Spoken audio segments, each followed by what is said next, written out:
한국 나이 24살, 그러니까 8년 전, 정말 눈이 많이 왔던 2016년 1월 11일, 처음 핀란드에 오게 되었습니다.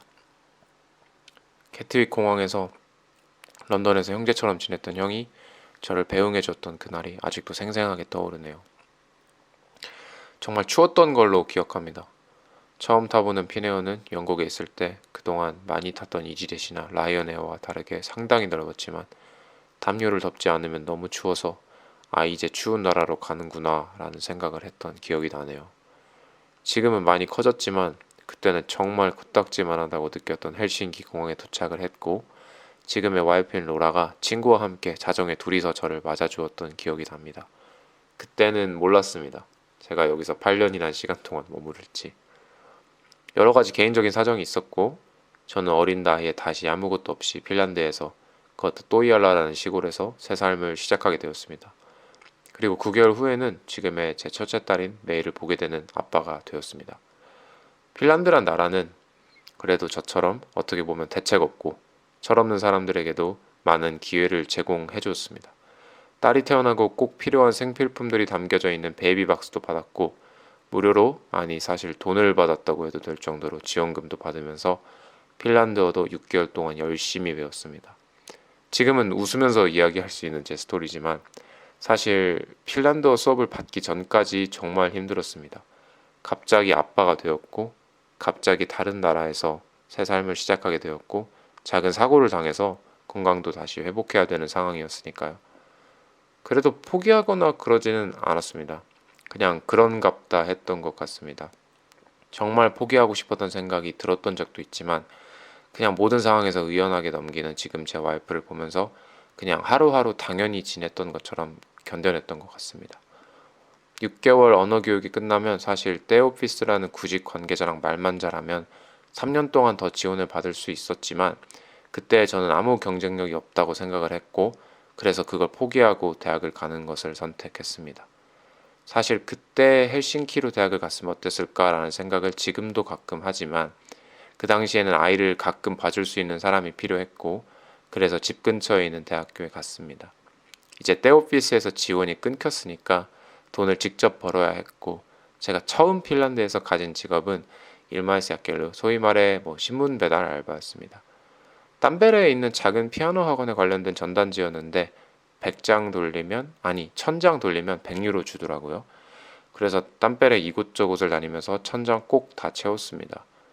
그때나 지금이나 조금 일을 무식하게 했던 건 비슷한 것 같아요. 여름에는 좀 쉽게 일을 했지만 겨울에는 정말 추웠습니다. 아파트는 문이 잠겨 있는 경우가 많아서 주택가 위주로도 많이 갔는데 베이비시터가 없는 날에는 매일 앞으로 업고 신문 배달을 했습니다. 아직도 기억이 나는 게 일요일 아침에 매일 안고 주택가에 신문을 돌리고 있는데 다들 평화롭게 가족들끼리 주말 오전을 시작하더라고요. 그때 처음으로 현실을 많이 느꼈고 처음 느끼는 형태의 분노도 많이 느꼈습니다. 그렇게 1년을 꼬박 신문 배달을 했고 정식으로 대학생이 되고 영어 과외도 좀 하고 여러 가지 다른 일을 하게 되면서 신문 배달은 그만둘 수 있게 되었습니다. 그렇게 조금씩 조금 늦은 나이였지만 즐겁게 대학 생활도 했고 아이도 조금씩 커가는 그런 시점에서 2020년 졸업해 더 나은 미래를 위해 헬싱키로 이사를 오게 되었습니다. 그때까지만 해도 이렇게 계속 잘 풀릴 거라고 생각했습니다. 졸업하기 전에 회사 몇 군데에서 이미 오퍼도 받았고 졸업 논문도 순조롭게 쓰고 있었고 새로 시작한 한식당 알바도 너무 재밌게 하고 있었으니까요. 말 그대로 헬싱키에서의 삶을 꽤 재밌게 즐기고 있었습니다. 그런데 코로나가 터지더라고요. 그것도 갑자기. 예정되었던 회사 오퍼는 당연히 물거품이 되었고 심지어 한식당 알바도 시프트가 거의 끊기다시피 했으니까요. 돈도 돈이고 그때는 그 정도의 위기를 넘길 수 있는 내공이 없었기 때문에 많이 좌절했었던 기억이 납니다. 그래도 그때 크게 돈은 되었지 않았지만 여러 가지 많은 프로젝트를 시도를 했고 그게 다 지금에 와서 도움이 되긴 하네요. 항상 느끼지만 결국 다 점처럼 연결되는 것 같습니다. 말이 좀 샜는데 가끔씩 그래도 한식당에서 불러줘서 알바를 하고 집으로 오기 전에 꼭 건너야 하는 다리가 있습니다. 거기를 건너면서 5년 살면서 한 번도 그렇게까지 생각해 본 적은 없었는데 여기까지인가? 이렇게 끝인가? 이렇게 지는 건가? 라는 생각을 했던 것 같습니다. 코로나는 생각보다 오래 갔고 그 긴 시간 동안 제가 일을 대하는 마음가짐도 정말 많이 달라졌습니다. 옛날엔 알바 일은 좀 알바처럼 여기고 뭘 하고 싶었던 일만 좀 열심히 하는 그런 안이한 것들도 있었는데 코로나를 지나면서 결국 내가 돈을 벌 수 있는 일은 전부 다 소중하게 여기게 되더라고요. 거기에 한번 와이프도 아프고 그리고 원래 없었는 데 더 없어지니까 돕기만 남고 더 간절해지게 되더라고요.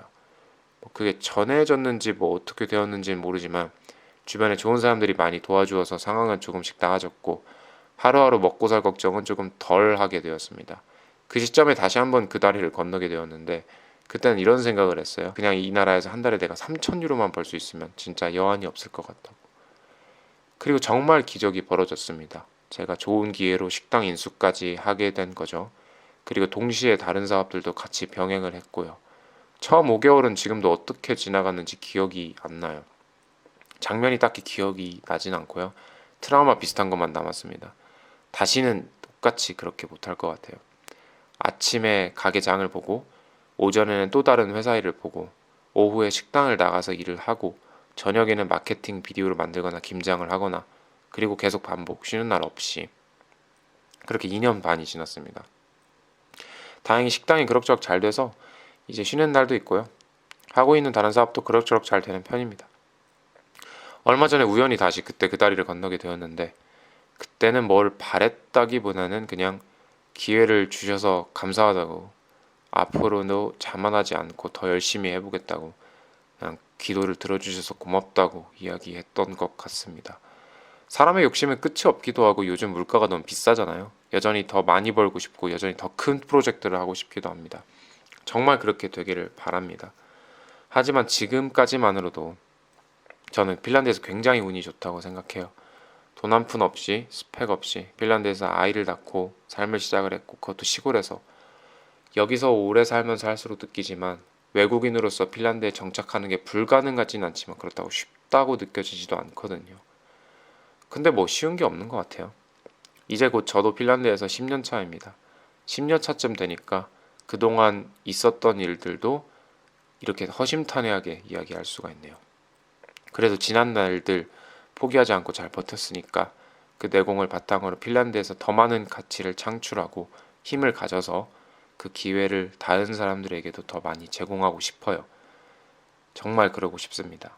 그게 앞으로 제 핀란드에서의 꿈이 아닐까 싶습니다. 감사합니다. 다음 시간에는 핀란드에서 사업을 하면서 느꼈던 점들에 대해서 알려드리도록 하겠습니다.